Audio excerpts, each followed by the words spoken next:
Então, recomeçamos a gravação.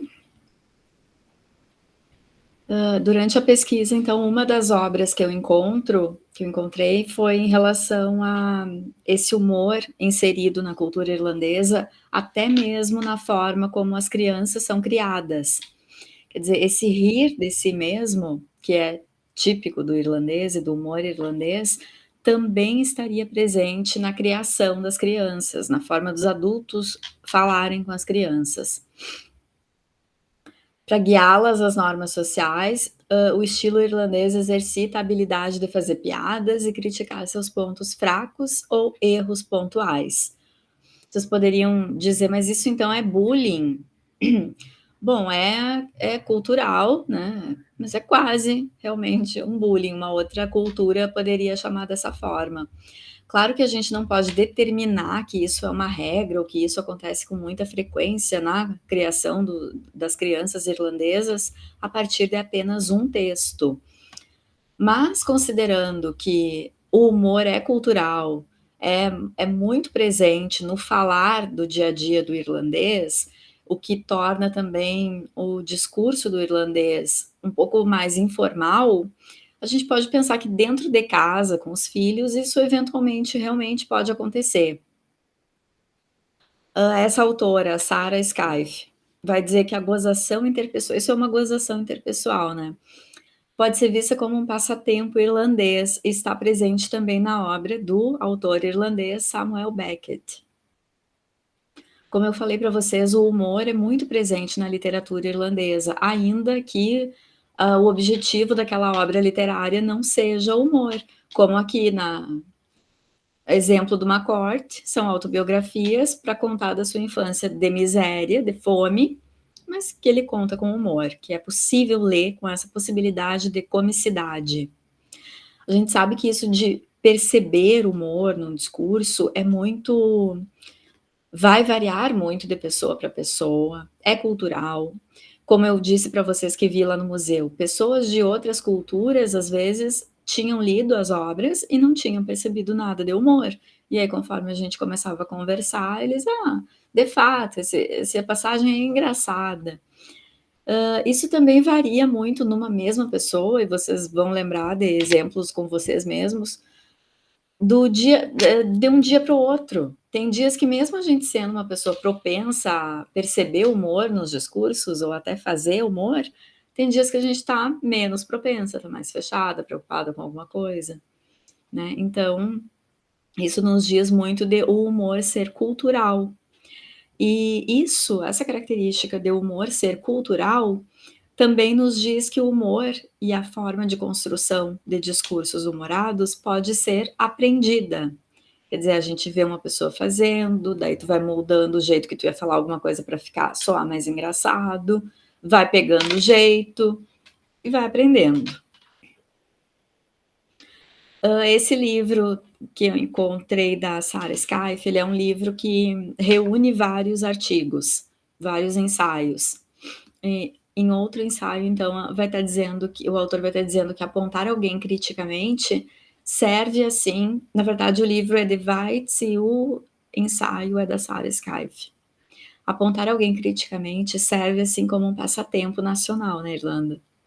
Mais do que isso, é uma resposta enraizada ao ambiente sociocultural dentro do qual nos conhecemos como irlandeses. Apontar criticamente alguém é ridicularizá-lo, destacar o que alguém está fazendo e que reflete que está agindo possivelmente com superioridade ou sofisticação extremada para sua condição.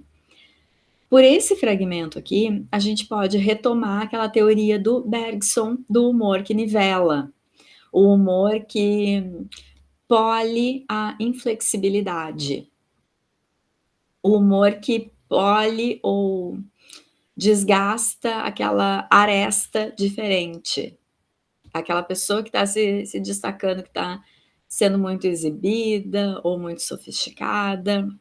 Piadas, humor e comicidade trariam essa pessoa para um eixo de normalidade, nesse sentido. Ainda da Skyfe. Na Irlanda parece que rimos da mãe irlandesa, da religião, da embriaguez, das coisas rudes, quase como crianças, com quem eu às vezes penso que estamos no mesmo nível das normas sociais, de normas sociais. Quer dizer, é uma linguagem informal, né, essa do dia a dia, da cultura irlandesa, em que tudo e qualquer assunto é dessacralizado. O humor tem esse poder, né, de tirar os assuntos de um pedestal de seriedade. Não é que as coisas deixem, que os assuntos deixem de ser sérios, mas eles são trazidos a uma esfera de possibilidade da crítica, possibilidade da ponderação, de se ver um outro lado, e isso é bom, isso é libertador. Vocês imaginem uma sociedade como a irlandesa, que passou séculos sendo explorada pelos ingleses, fazer piada sobre os ingleses, sobre o jeito inglês, é libertador. Isso não significa que eles não saibam do quão sério foi essa exploração, essa colonização. Fazer piada sobre a religião que impunha tantas normas e interferiu tanto até na composição das famílias, né? No que é pecado, no que não pode, como as pessoas devem agir, como devem se relacionar. Fazer piada sobre essa religião tira a religião de um pedestal do qual não se pode falar, é pecado, é crime. Se a religião disse que é assim, então é assim. E traz para uma esfera, o humor traz para uma esfera em que é possível questionar esses dogmas, esses valores. Sim, espera aí um pouquinho, será que métodos contraceptivos são tão ruins assim? Será que são pecados? Né? Aí as pessoas podem se colocar a pensar, será que é tão errado ser amigo de alguém que é de outra religião? E a partir de um discurso humorado, esses questionamentos se tornam possíveis. E isso é um estímulo ao pensamento crítico e, com certeza, muito, muito saudável em qualquer sociedade. Ao longo das autobiografias, a gente vai ver uma mudança na inflexão desse humor do McCourt. No início de As Cinzas de Ângela, em que o narrador protagonista é uma criança pequena, né, de até 3 anos, na primeira infância, ele escreve como uma criança falaria. É como se a gente estivesse escutando uma criança falar. Eu comentei com vocês que daí são frases curtas, é um discurso todo picotado, né? Porque a criança fala assim, a criança ainda não utiliza sentenças subordinadas, com conjunções, enfim, longas. Conforme essa criança vai crescendo, o discurso vai ficando mais elaborado. E a mesma coisa acontece com o humor. O humor do início de As Cinzas de Ângela, que é a primeira autobiografia, é um humor mais nítido para o leitor, é um humor escrachado. Eu chamei esse humor de clownesco, porque ele até mesmo retoma alguns esquetes, assim, do que é do clown, da figura do clown, da palhaçaria. Não tem algumas esquetes na palhaçaria que são fixas, assim, que são conhecidas de todo mundo em qualquer idioma, em qualquer circo, em qualquer apresentação de palhaçaria? Por exemplo, geralmente é uma dupla de palhaços, né? Um palhaço puxa a cadeira quando o outro ia sentar e o outro cai com as pernas para cima, gera risada. Um palhaço chega perto do outro e aí o outro aperta alguma coisa que espirra água, gera risada. Quer dizer, são cenas meio típicas, assim, sketches meio típicas da palhaçaria que a gente entende como convidativas ao riso. No início das Cinzas de Ângela, a gente vai ter esse tipo de humor.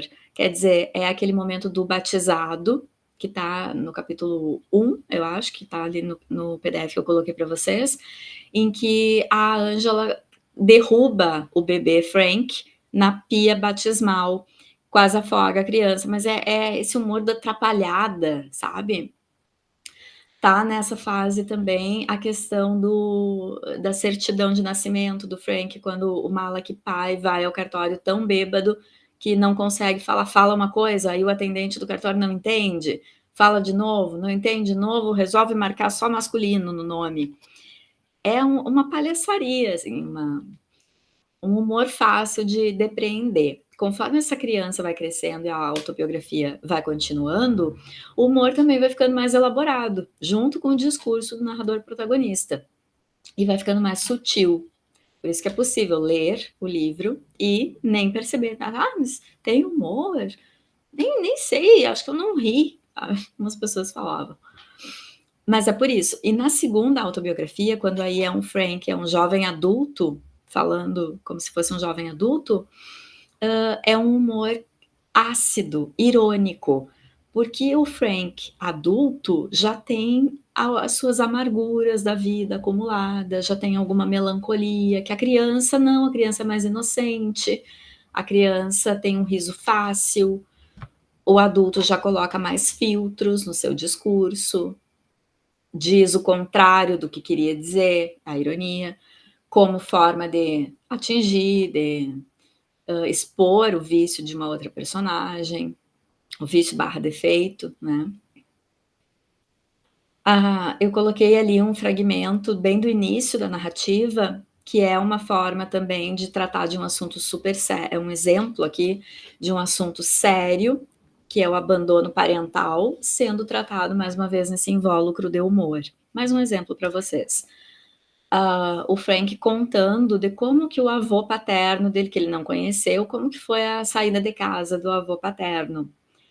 Esse avô mais um imigrante da Irlanda. A avó grávida, né, ela corre para ele e ele se derrete de medo em frente a essa derviche, avançando com uma criança debilitada nos seus braços e uma saudável se movimentando na barriga. Sai de casa cambaleante, sobe o morro, sobe o beco e nunca para até chegar a Melbourne, na Austrália. A possibilidade de piada está na situação hipotética de alguém começar a caminhar saindo de uma casa em Limerick e não parar de caminhar até chegar a Melbourne, na Austrália, sendo que existe um trechinho aí de continente e de oceano para atravessar, né? E o assunto sério contido nesse fragmento é a negligência do avô, que estava bebendo quando a mãe tinha um filho bebê para cuidar em casa e grávida de outro. A que está na barriga é a Angela, mãe do Frank. E o abandono parental, porque esse emigrante que vai para a Austrália, esse avô do Frank, ele não retorna nunca.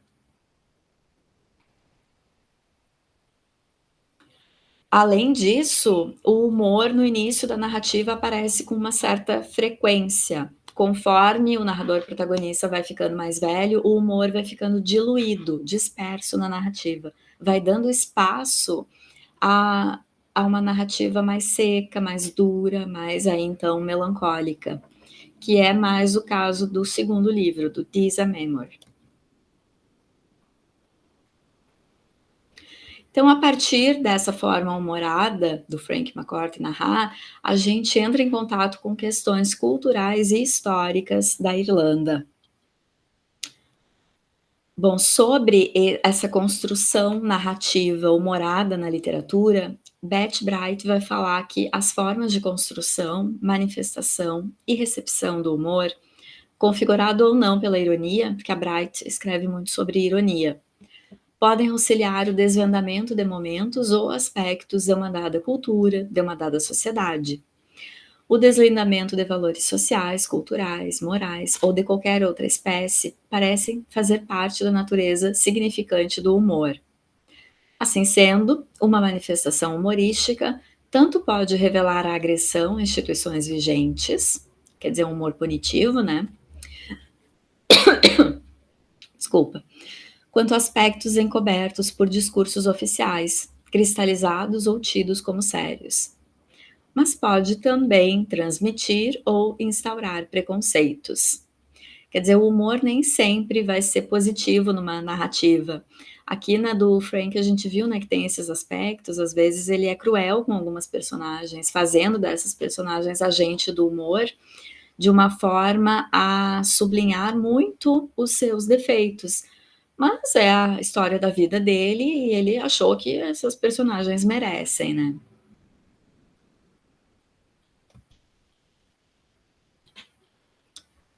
A forma como o Frank utiliza esse humor acentua a dramaticidade. A ironia acentua a crítica social pela contestação da autoridade, quando esse humor já caminha para a ironia, da subversão de valores estabelecidos. A minha tese, pessoal, é de que o humor entra nessa narrativa por uma escolha consciente, e entra nessa narrativa não necessariamente para fazer das autobiografias narrativas engraçadas ou cômicas, mas para sublinhar o drama que essa pessoa está contando. Lembra lá da primeira, o Frank McCourt, lembra lá da primeira página que ele diz que vai contar a história de uma infância miserável, uma infância feliz não teria por que contar? Então, ele está ciente, ele quer narrar essas tristezas, essas vicissitudes pelas quais ele passou. E eu acredito que seja uma escolha totalmente consciente fazer com que o humor entre, não para ser o protagonista, o carro-chefe do texto, mas só para intensificar o drama que está contido como conteúdo, né? O humor entra como forma, como jeito de contar. Aqui mais um fragmento, que é das Cinzas de Ângela, em que a forma de contar é cômica barra irônica e o assunto é sério, é uma crítica social se estabelecendo. Então ele está dizendo que sobre os becos, né? Está contando sobre os becos que ele morava numa lane lá em Limerick, que é um beco. Em dias de sol, os homens se sentam do lado de fora, fumando cigarros, se tiverem. As mulheres ficam de pé, com os braços cruzados. Elas não se sentam, porque só o que fazem é ficar em casa, tomando conta dos filhos, limpando a casa e cozinhando um pouco. E os homens precisam das cadeiras. Os homens se sentam porque estão exaustos de caminharem para o departamento de trabalho todo dia de manhã para assinar o livro e receber o subsídio. Sentiram a ironia? A década de 1930, 1940, na Irlanda, em Limerick especificamente, muita pobreza e muito desemprego. Os homens católicos desempregados têm que ir diariamente assinar lá no Departamento do Trabalho, que não conseguiram emprego mesmo no dia anterior, estão vivendo mais um dia de desemprego, que é para conseguir no final da semana, de todos os dias que tiver assinado ali, conseguir um valor, um cupom lá da Sociedade São Vicente de Paulo, para conseguir ir no açougue pegar um pedaço de carne, para ter comida, enfim. Essa é a única tarefa dos homens. Não tem cadeira para todo mundo, é eles que sentam nas cadeiras, na rua. Já as mulheres católicas irlandesas desse período não costumavam trabalhar fora, até porque tinham uma penca de filho para cuidar. Não podiam trabalhar fora e também não tinha oferta de trabalho. Só que elas têm tudo para fazer em casa, que os homens não ajudam. Elas têm aquele monte de filho para cuidar, tem as roupas para lavar, não tem água encanada em casa, lembrem disso. Tem que catar carvão na rua de alguém que perdeu para conseguir fazer um foguinho na lareira, né? Que também, para ter a lareira funcionando, tinha que ter ali o carvão. Cozinhando um pouco, porque não é todo dia que tinham comida. Quer dizer, as mulheres sempre, historicamente, tinham mais trabalho, mas elas ficam em pé, com os braços cruzados. Entendem? O conteúdo está dizendo do desemprego e da situação mais difícil, de vida mais difícil para as mulheres. Mas o formato, a forma como o Frank McCourt conta isso é irônica e prenhe de comicidade, né? A gente pode rir lendo esse fragmento.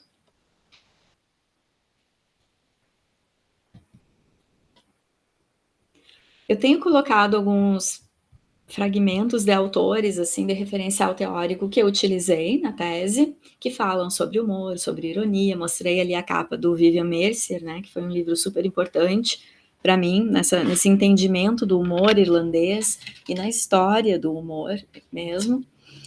E uma teoria que eu utilizei bastante, que encaixou muito bem, combinou muito com o que eu queria dizer do que eu via na narrativa do Frank McCourt, são os estudos de Freud sobre a formação discursiva dos xistes, né, que são aqueles trocadilhos humorados.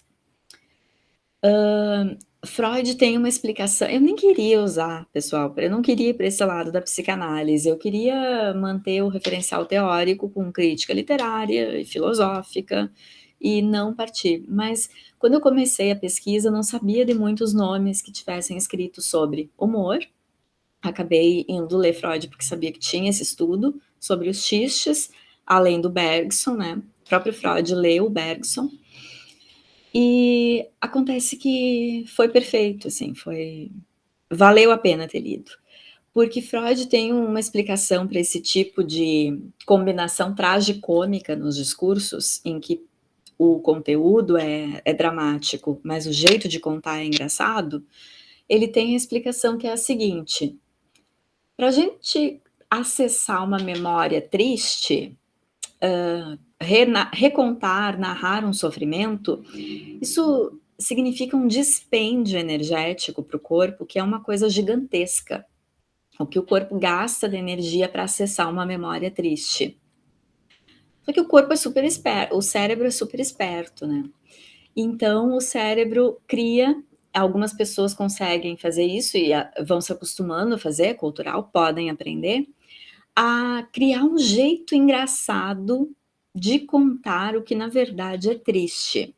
Com isso, o indivíduo que está narrando, que está acessando essa memória de dor, sofre menos, porque tem aquela válvula de escape do que é engraçado, do que pode provocar o riso no interlocutor, pode soar engraçado para si próprio, e com isso sofre menos. Logo, guarda energia. E aí o que Freud, um médico, né, diz é que o funcionamento do nosso corpo e do nosso cérebro é muito no sentido de economizar energia. A gente tem que economizar energia. A gente é uma máquina, nosso corpo é uma máquina, focado em sobreviver, e para sobreviver tem que guardar energia. Por isso aconteceriam tão automaticamente no nosso cérebro, quando isso está na nossa cultura e a gente já está acostumado, essa formação discursiva, de narrar o triste a partir de um jeitinho engraçado ou acompanhando uma piada. E aí encaixa muito bem com essa teoria do Freud, toda a obra do Frank McCourt, do humor irlandês, mas especificamente essa frase da Angela, mãe do Frank, que é uma frase que se repete muitas vezes ao longo das duas autobiografias, que é: a Angela olha para o Frank quando ele está quase chorando e diz: "Você está com a bexiga, o que é isso? Você está com a bexiga perto dos olhos? Vai chorar?" Gente, essa frase fazia com que a criança Frank não chorasse. Quando ele era criança e estava por chorar de fome, de frio, de não ter sapato, por alguma questão séria, não mimimi de criança chorando, mas uma questão séria, que a mãe está vendo que os filhos estão prestes a chorar de fome, ela vinha com esse artifício discursivo de dizer para a criança: "Ué, que é? Ih, vai chorar, tá com a bexiga perto dos olhos." O que é a bexiga perto dos olhos? Aí iria fazer xixi pelo olho, a lágrima associada a um xixi. A ideia do xixi, que é escatológico, fazia com que a criança risse, porque afinal a mãe falando em xixi, ria. Nesse nesse dispêndio energético da risada, o cérebro fica descansado do sofrimento de estar lembrando da fome, do que motivou a lágrima. E com isso, gasta menos energia, porque está relaxando com a risada. O humor, diferente do sofrimento, o humor provoca, segundo o Freud também, um relaxamento do corpo físico mesmo, um alívio das tensões. No que alivia as tensões, o corpo gasta menos energia. Então, deu certo, era o que o cérebro queria. Então essa frase da Angela funciona muito dentro dessa teoria. Essa frase acabou indo para o título da minha tese. O título da minha tese é "Com a bexiga perto dos olhos". Eu tinha pensado nesse título logo de início, E aí mudei o título várias vezes, porque eu pensei: "Gente, eu só vou escrever uma tese na vida e vai ter lá bexiga no título que lembra xixi, eu não quero", né, mudei. Quando foi no último ano, não teve jeito, tinha que ser esse título, porque essa frase é muito importante nas autobiografias do Frank McCourt. Ela explica muito o que é o humor do McCourt, né. E é uma frase que ele segue lembrando, né, depois de adulto, quando ele tá quase chorando, ele diz que imagina a mãe chegando pra ele dizendo: "Ah, bexiga perto dos olhos", sabe. Então coloquei ali: "A atitude de Ângela em provocar o riso em Frank com o comentário de se ele estaria com a bexiga perto dos olhos quando está por chorar, adia a perda energética com o sofrer e ainda proporciona o prazer do riso". Aquele fragmento ali de baixo é da segunda autobiografia, quando a Ângela já tá morta, mas o Frank, cada vez que vai chorar, ele lembra disso. Eu sei que ela diria isso para provocar uma risada e manter as suas próprias lágrimas longe, de forma que nós todos não seríamos intimidados e envergonhados pelas nossas lágrimas. Também tem isso, olha que interessante. Ao dizer isso para os filhos, e ver então os filhos rindo da história de estar fazendo xixi pelo olho, a mãe também não chora, porque para a mãe também é um drama ver as crianças quase chorando de fome.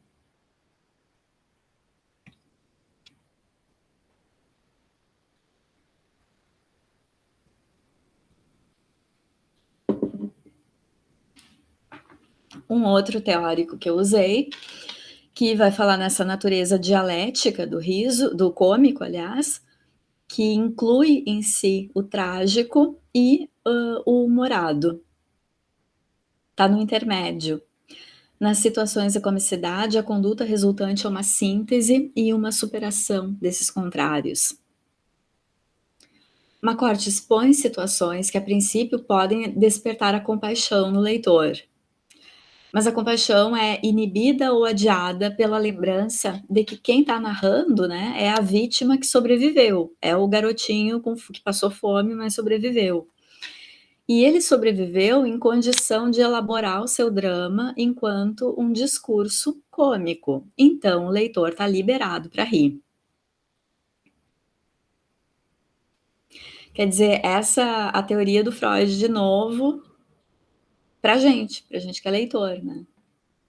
A gente está lendo uma narrativa que é triste, é uma história pesada, das autobiografias do McCourt.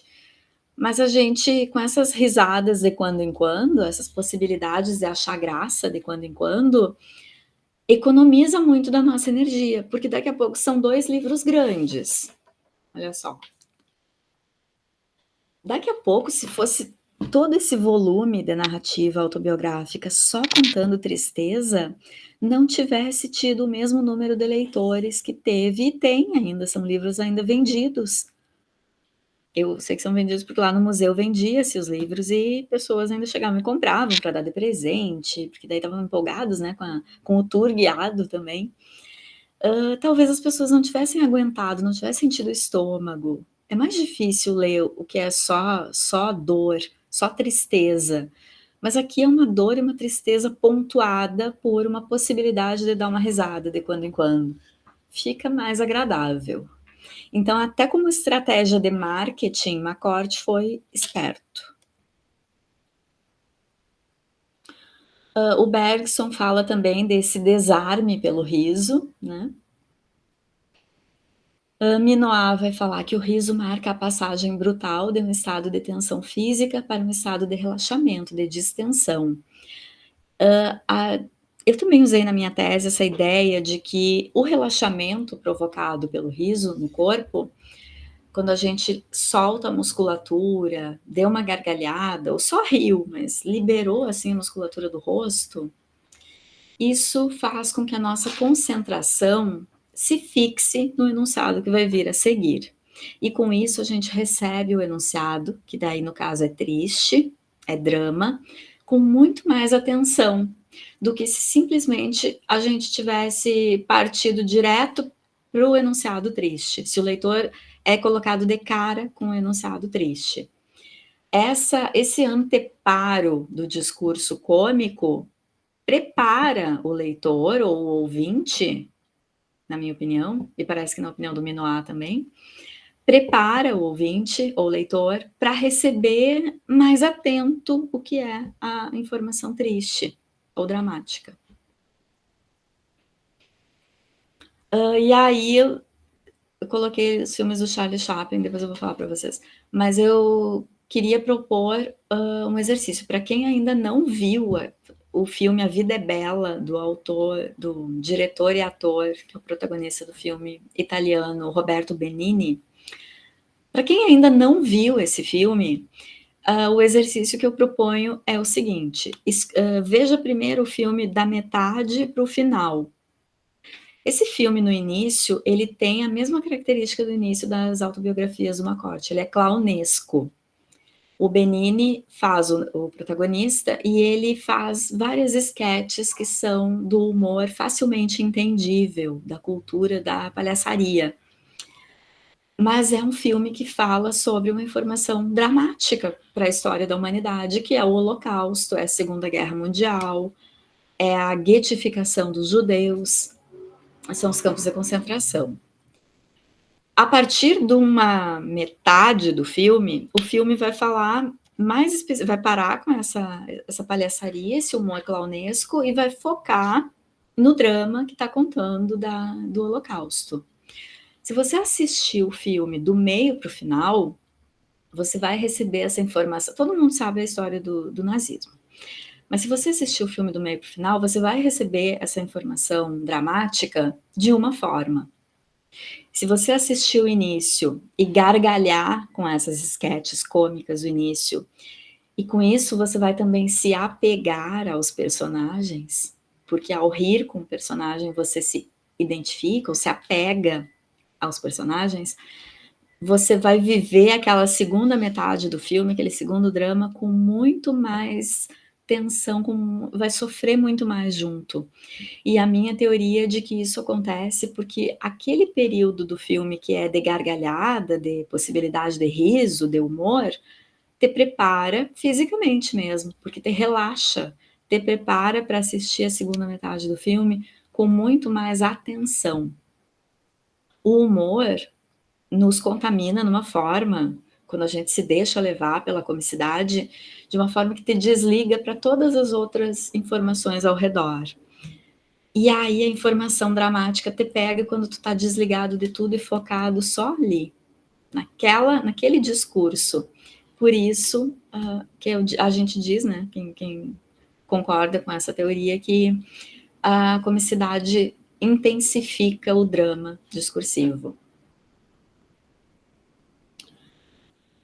Sobre a coexistência do cômico e do triste nos filmes de Chaplin, Menezes escreveu também que é como se nelas houvesse superposição e interdependência dos dois tipos de discursos narrativos, que podem ser decodificados diferentemente ou concomitantemente pelo público, conforme seu nível de sensibilidade e argúcia.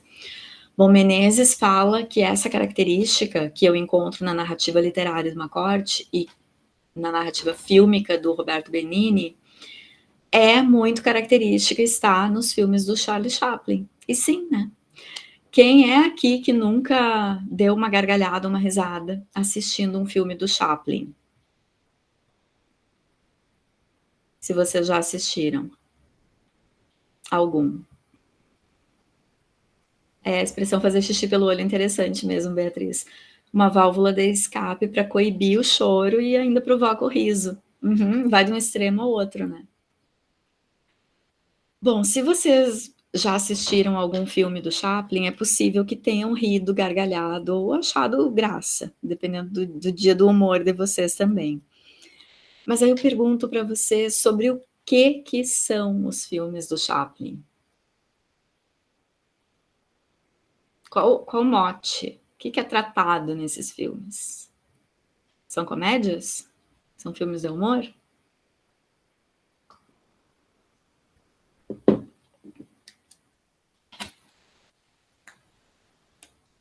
São filmes até dramáticos e de crítica social, né, pessoal? Sobre o que a maioria dos filmes do Chaplin fala? A Ana, talvez seja um humor construído em cima do exagero de situações cotidianas. Perfeito, Ana, isso mesmo. E no caso dos filmes do Chaplin, são situações cotidianas de desigualdade social, de fome, de trabalho infantil, de misoginia, de exploração de funcionários em fábricas, de anulação dos trabalhadores enquanto funcionários, lembrando aqui de tempos modernos, o grande ditador sobre o nazismo. Quer dizer, são temas dramáticos.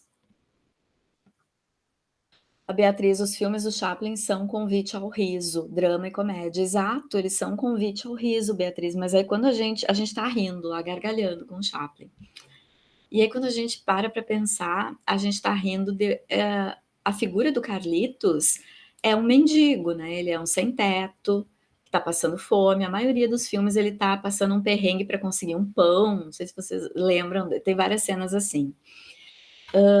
Não tem emprego, não tem chance de emprego, porque são filmes também muito sobre o período da Grande Depressão nos Estados Unidos. No entanto, a gente acessa todas essas informações, a desigualdade social, todas essas informações que o Chaplin quer nos mostrar de crítica social, a gente acessa a partir do enunciado cômico. E gargalha e ri. E nisso de gargalhar e rir, dar risada, a gente relaxa, se concentra totalmente na informação e recebe a informação de que tem criança trabalhando no semáforo, tem uma cega que precisa estar vendendo flor, quer dizer, não existe assistência social. Enfim, claro que nesse discurso especificamente a gente tem que puxar um pouco, né? Tem que prestar atenção, não pode ficar no raso. A primeira lâmina da informação talvez seja só a comicidade. Eu diria que no discurso fílmico do Chaplin acontece meio que o inverso do que acontece nas narrativas do Frank McCourt, que o humor é mais sutil, então se a pessoa fica só na superfície de uma primeira leitura ou de uma leitura rápida, corre o risco de não acessar esse humor.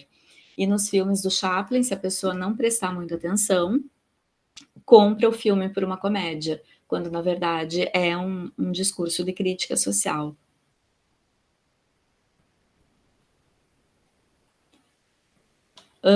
Só para comentar com vocês. Não, depois eu comento que eu vou mostrar umas imagens.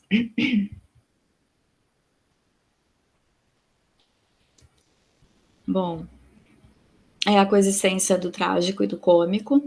E aí tem um fragmento de As Cinzas de Ângela que eu queria dividir com vocês, que é bem isso, assim. Mais um exemplo de como um discurso humorado comunica uma informação dramática. Tem um episódio, eu já falei para vocês na Sociedade São Vicente de Paulo, né, que dá os cupons para que eles peguem comida e roupa, enfim, no setor lá de agasalhos.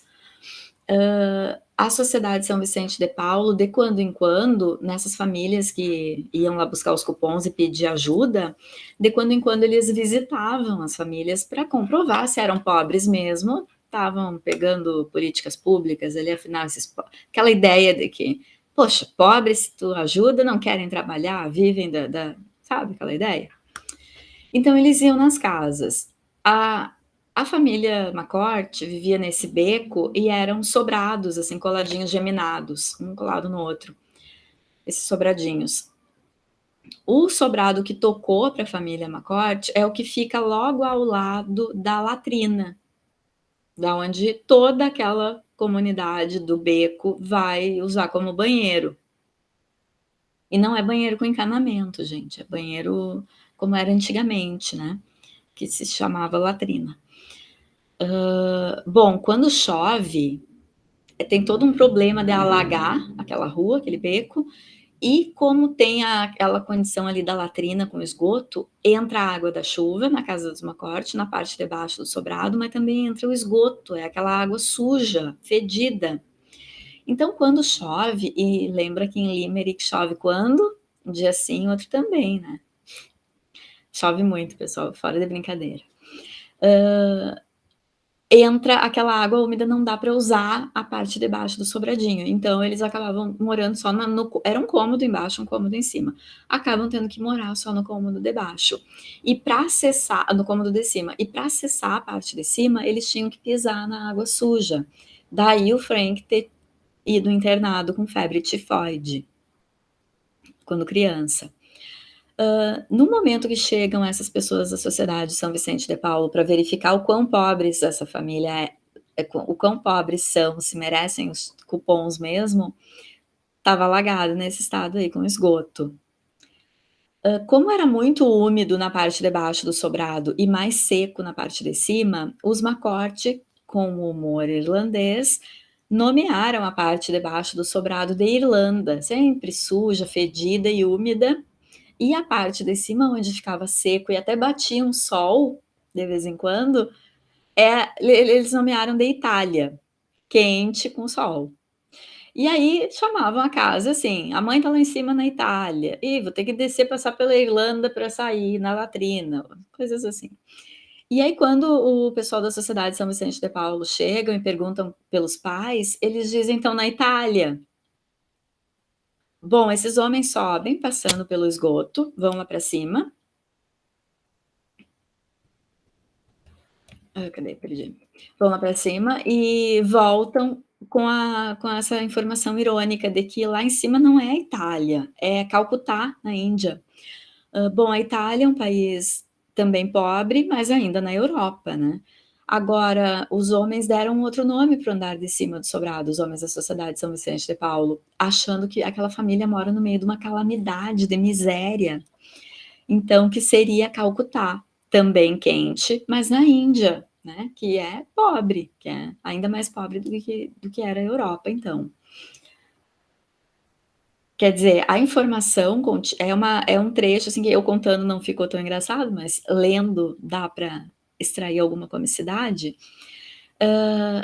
É uma narrativa engraçada, mas o que está contido como conteúdo, nessa forma humorada, é de que a família vive em condições precárias, com esgoto entrando dentro de casa e crianças que não tinham sapato, lembrem, pisando no esgoto. Terrível, né? Aqui mais uma foto lá do museu, retomando a casa deles era sempre 2 cômodos, retomando então o cômodo que tinha as camas, com os berços, com todas as coisas deles. Os McCourt nunca conseguiram na Sociedade São Vicente de Paulo o cupom do cobertor, isso é uma coisa muito retomada pelo Frank nas autobiografias. Eles conseguiram uns uniformes do exército velhos para se tapar, então eles se tapavam com um casaco de soldados velhos, assim. Os pinicos, né, que também tem muito essa ideia do xixi, eles não tinham banheiro, eles tinham só a latrina, então para o xixi era nos pinicos. De dia as crianças iam lá fora descarregar os pinicos. Os episódios irônicos no texto da McCourt poderiam ser classificados como fragmentos alegóricos, no sentido em que a alegoria era entendida na antiguidade, designando um discurso em que as palavras conservam o seu sentido próprio, mas que, se a gente considera esse discurso na totalidade, revela um sentido simbólico. Tem humor nos fragmentos selecionados como irônico nas autobiografias de McCourt, mas quando a gente observa a história como um todo, é a história de um passado sofrido, miserável, de crianças que passaram fome e de crianças que viram os irmãos morrer. Ali não aparece na foto, mas na parede, no canto, entre uma parede e outra, tem uma imagem de uma santa, aparecendo só o pé da santa ali. E é um indicativo, essa reconstituição lá do museu foi tudo feito fielmente pelo que está escrito nos livros, né. Isso é um indicativo de que, mesmo extremamente pobres, as famílias se obrigavam a comprar as imagens de santo, porque era pecado, né, não ter um altarzinho em casa para fazer as suas orações. Mais um indicativo daquela igreja não cumprindo exatamente o que seria a sua função, né.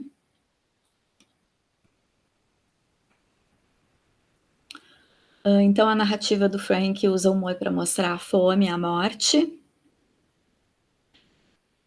Em relação à morte, que é uma temática comum também desde sempre na literatura irlandesa, a morte vai aparecer com frequência aqui nas narrativas do Frank McCourt. Até porque, nos velórios irlandeses, acontece da família do defunto oferecer comida. Então era um prato cheio para o Frank criança, ele queria mais era catar um velório para ir de vez em quando, para matar a fome.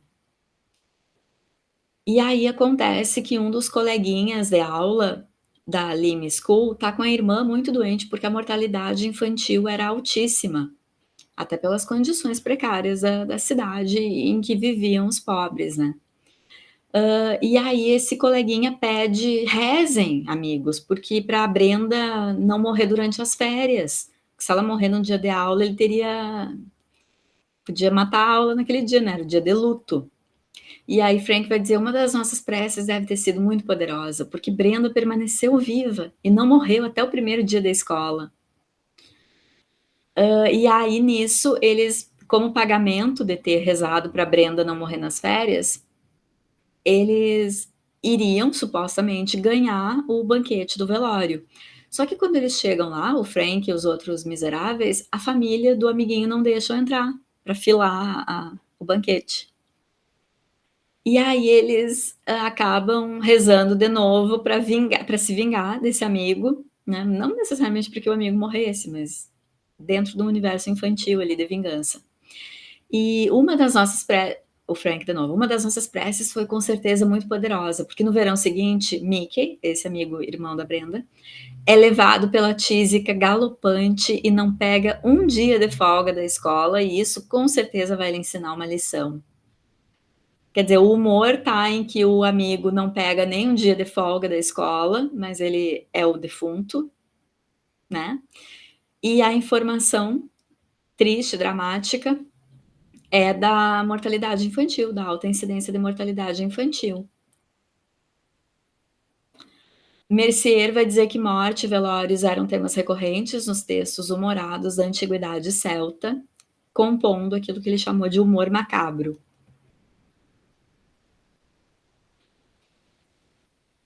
O humor serve também para apontar a fé que é fanática, com nuances de fanatismo. Então aqui alguns exemplos, alguns fragmentos para vocês. Durante a primeira comunhão, Deus era bom. A primeira comunhão era um momento de muita tensão para as crianças irlandesas. Como colocar a hóstia na boca, receber a hóstia, né, do padre, se não podia mastigar, se não era pecado mortal. Várias situações que deixavam essas crianças nervosas. E aí um fragmento ali: "Deus era bom, derreteu e o engoli. E agora, finalmente, sou um membro da verdadeira igreja, um pecador oficial". Irônico, né? Lembrando que os católicos diziam que a verdadeira igreja era a católica e não as igrejas de fé protestante. Ainda em relação a essa divisão católicos protestantes, outro fragmento: "Sinto pena das belas protestantes, elas estão condenadas", é o que ele ouvia dos padres. Isso é o que que os padres nos dizem: "Fora da igreja católica não existe salvação. Fora da igreja católica não existe nada além de perdição". Eu já comentei com vocês que ele adoece, né, tanto no dia da primeira comunhão, como no dia da crisma, e isso é muito simbólico dentro da narrativa, porque a primeira comunhão e a crisma são 2 momentos importantes na trajetória de uma pessoa católica. São 2 cerimônias importantes. E aí esse narrador protagonista adoece justamente nesses dias. O que será que a narrativa quer nos dizer com isso? Da pressão que essa igreja impunha, né, sobre os irlandeses, do fanatismo, que as pessoas estavam no limiar de uma fé fanática, né. Sobre humor e religiosidade, Bakhtin tem esse fragmento aqui. O riso nos liberta, o humor nos liberta do grande censor interior, do medo do sagrado, da interdição autoritária, do passado, do poder, medos ancorados no espírito humano há milhares de anos. Aquela ideia de que o humor tira de um pedestal os assuntos e traz para uma esfera onde a discussão é possível.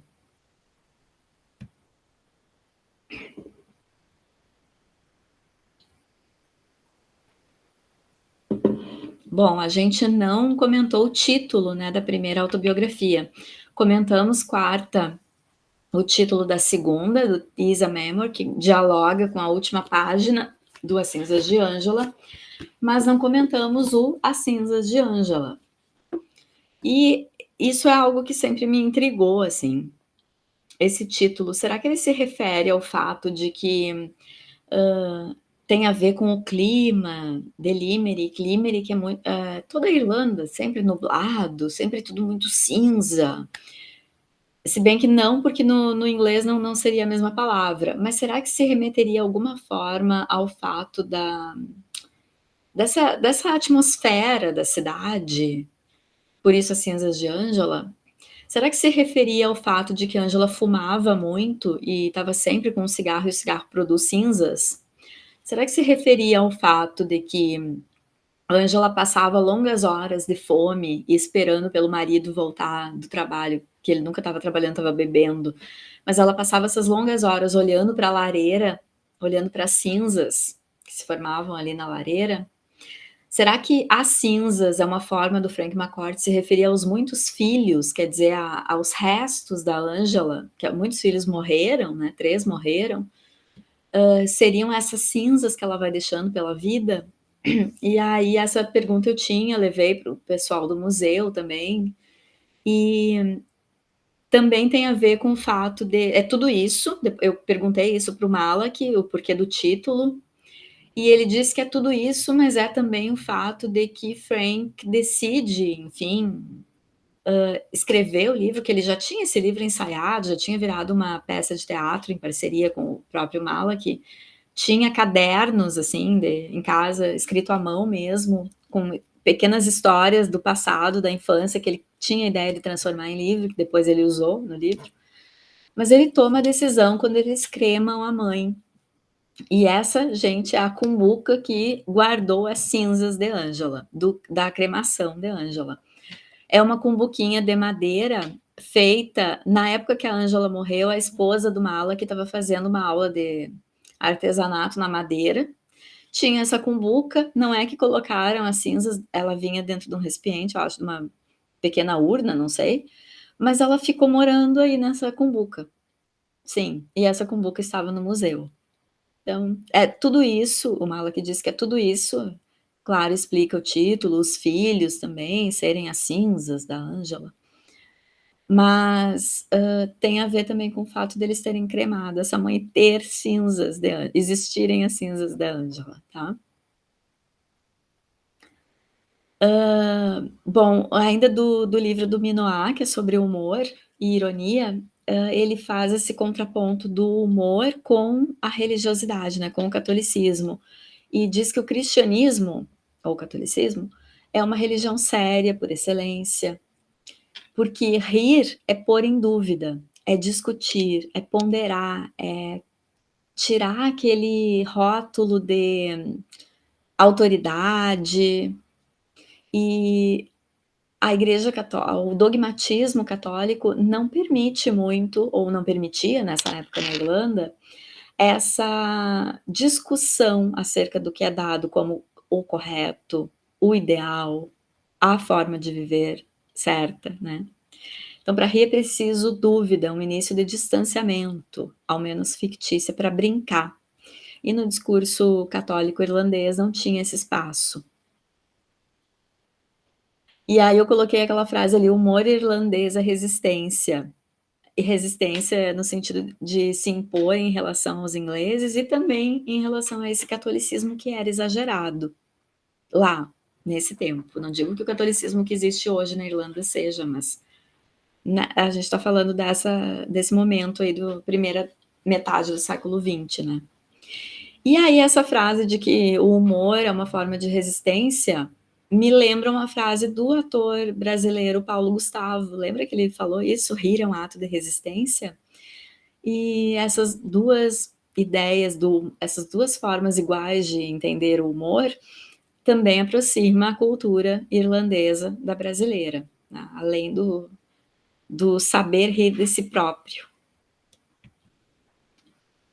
Bom, aqui os filmes do Chaplin, né, essas imagens para mostrar para vocês Algumas cenas, assim, aquela de cima é da eu não lembro o nome do filme, mas é quando uma cega vende flores e Carlitos tenta ajudá-la, e a outra é o garoto que, essa criança tipifica ou simboliza muitas das crianças órfãs, vagando pela rua, sobrevivendo como podiam. Quer dizer, é um livro em que a gen é um filme em que a gente dá gargalhadas, mas o assunto que está sendo tratado é abandono infantil, é trabalho infantil, é triste, né. Há aqui uma cena do A Vida é Bela, do Roberto Benigni, que eu propus aquele exercício, caso vocês ainda não tenham assistido o filme, que é de 1997. Eu vinha já até no texto da qualificação, eu já tinha escrito isso, eu vinha dizendo que o humor, como invólucro de assuntos tristes que eu vi em McCourt, é o que eu via também nesses 2 diretores aí, o Benigni e o Chaplin. Escrevi isso na qualificação muito bem. Quando eu fui para a Irlanda depois fazer o doutorado sanduíche, lá na Universidade de Limerick, eu encontro um artigo na biblioteca sobre, comparando o tipo de humor das narrativas fílmicas de Benigni e Chaplin, comparando no sentido de aproximando mesmo, de dizer que é um tipo de humor e falando exatamente o que eu estava falando. E esse foi um ponto muito importante da minha pesquisa, porque validou aquilo que eu tinha pensado sozinha, um outro pesquisador também pensou. Claro, esse outro pesquisador não citou o McCourt, mas só porque ele não quis, assim, porque cabia, funcionava, funcionaria. E ainda um outro tipo de humor que funciona, que é a tá dentro desse traje cômico, combinando o trágico e o cômico, é o humor do escritor italiano Luigi Pirandello. Luigi Pirandello usou isso que se é que a gente pode chamar de técnica, de humor como invólucro e e drama como conteúdo, usou em muitos de seus livros literários e lá num determinado momento da sua vida de escritor, ele escreve um ensaio sobre o que ele chamou de humorismo. Ele dá um nome, se a gente pode chamar de técnica, né. Ele chamou de humorismo e publicou. Um crítico literário nosso, brasileiro, Alfredo Bozzi, tem um ensaio em que ele comenta tanto a obra do Pirandello, citando exemplos, e esse ensaio, o humorismo. Então eu me vali também do humorismo do Pirandello e muito me vali desse ensaio do Bozzi, para explicar uma corte, os exemplos. Aqui é uma foto da bike usada no filme, uma das bicicletas usadas no filme do Alan Parker, do As Cinzas de Ângela, que estava no museu. Essa bicicleta tem importância, né, no livro e no filme, porque por muito tempo o Frank McCourt trabalha como entregador dos correios. Então ali, só para citar para vocês outros autores que mesclam, aliás, o cômico e o trágico. Chaplin, o Benigni em A Vida é Bela, o Miguel de Cervantes já havia feito isso em Dom Quixote e o Luigi Pirandello.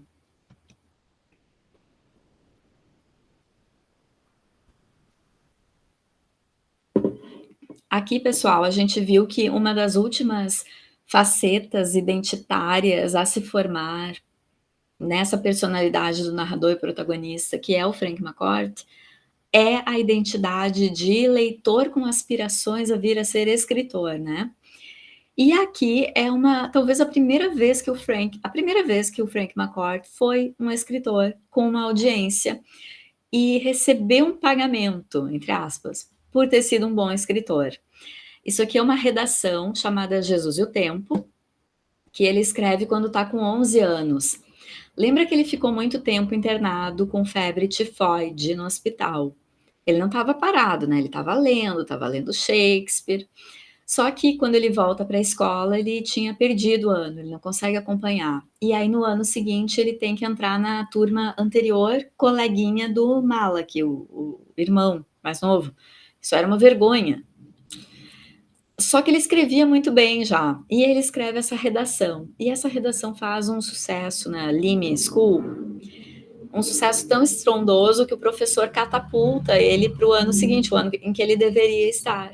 Então, quer dizer, foi uma espécie de pagamento e já foi uma primeira dica, uma moto passando, já foi uma primeira dica para o Frank McCourt que sabia escrever, conquistava uma audiência e era pago, né? Era recompensado por escrever bem. E também é um texto que guarda muito humor e muita ironia. Mais ou menos assim, se Jesus Nosso Senhor tivesse gostado do tempo, deixa eu ver, I don't think Jesus, who is our Lord, would have... Eu não acho que Jesus Nosso Senhor teria gostado do tempo em Limerick, porque está sempre chovendo. E o Shannon coloca muita umidade na cidade. O meu pai diz que o Shannon é um rio matador, porque matou 2 de meus irmãos. Na verdade, o que matou foi a fome, né? Aí quando você olha para imagens de Jesus, ele está sempre vagando na Israel ancestral, enrolado num lençol. Nunca chove lá. E você nunca ouve de ninguém em Israel tossindo ou pegando a consumption, a doença da qual a Teresa Carmody morre. Que esqueci o nome em português. Vocês lembram? Ou nada como isso, e ninguém tem que ir para o trabalho, porque tudo que eles fazem é ficar por ali, comer maná, sacudir os punhos e ir a algumas crucificações. Quer dizer, esse texto já trata de um assunto sério que seria, ele vai falar depois de não ter oportunidade, passar fome em Limerick, as condições sociais em Limerick, seria o assunto sério, e a forma humorada é dessacralizar a imagem de Jesus Cristo, que ele trata como se fosse um carinha dali, de Limerick, né? Que está andando enrolado num lençol. Isso para uma criança de 11 anos que estuda em um colégio católico, numa sociedade em que impunha tanto, o catolicismo impunha tanto medo, já é uma ousadia e é uma demonstração de talento como escritor. Bom, o Ângelas Ashe se torna uma franquia, com o prêmio que ganha depois, enfim, esse título vende muito, se torna um best-seller, e aí acontecem outras produções, né? Tem o filme do Alan Parker, que eu contei para vocês, que vai ser do ano de 2000. Tem uma produção da Netflix, que é baseada também na história de Angela, que Frank escreve Angela and the Baby Jesus, que é um filminho animado, uma animação bonitinha, que geralmente está disponível na Netflix em dezembro, porque tem a ver com a história de Natal. Lembrem que Angela nasceu no ano novo, né? Com a cabeça saiu para um ano e o corpinho ficou no outro ano, enfim. E tem a montagem do musical Angela's Ashes, que também eu tive a oportunidade de ver, porque a montagem esteve em Limerick em 2019. A montagem é de Nova York, a esposa, a viúva do Frank, é a produtora, né, que detém os direitos dessa franquia, assim, que virou o Angela's Ashes. E aí ela esteve lá em Limerick e o musical passou por lá, eu pude ver nessa temporada que foram para a Europa. Essa foto é uma foto clandestinamente feita, porque não podia fotografar, numa cena ali em que Angela tá xingando o pai Malak chegando bêbado, algo assim, eu acho. Muito bacana. É uma interpretação livre, né, da autobiografia, assim como o filme. O roteiro é livremente adaptado, inclusive não coloca nada de humor. O filme pesa as tintas na parte dramática mesmo. Aqui são cenas do filme. Ali em cima, o casal de atores e um dos meninos que fez o Frank. Ali embaixo, os 3 atores que fizeram o Frank, sendo que o da direita tá sempre emburrado no filme, olhem ali as bochechas. Quer dizer, nada de humor no filme, né? E aquela foto ali ao lado é no beco, com a chuva empoçando tudo, ó, e o Frank e o Malak sempre correndo pela rua para catar alguma comida, algum carvão que achassem pela rua. No filme eles aparecem com um sapato, no livro é uma característica muito marcante que essas crianças não tinham roupa além da roupa do corpo e não tinham sapato. E eu não sei se eu comentei com vocês, mas as fotos dessa época no museu, que era a escola, as fotos das turmas de alunos, é todos os alunos sem sapato. Não sei como sobreviviam no frio, na umidade. E as referências, então, do dia de hoje, assim, do seminário.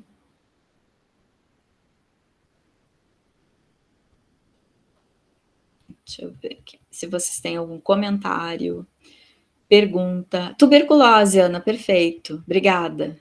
Consumption. Beatriz, o Carlito, o verdadeiro era sem era nem beira, é. Mas apesar da situação de miserabilidade, há uma mistura do cômico à desigualdade social. Isso, o mote dos filmes do Chaplin era crítica social sempre. Tratar da desigualdade social, enfim.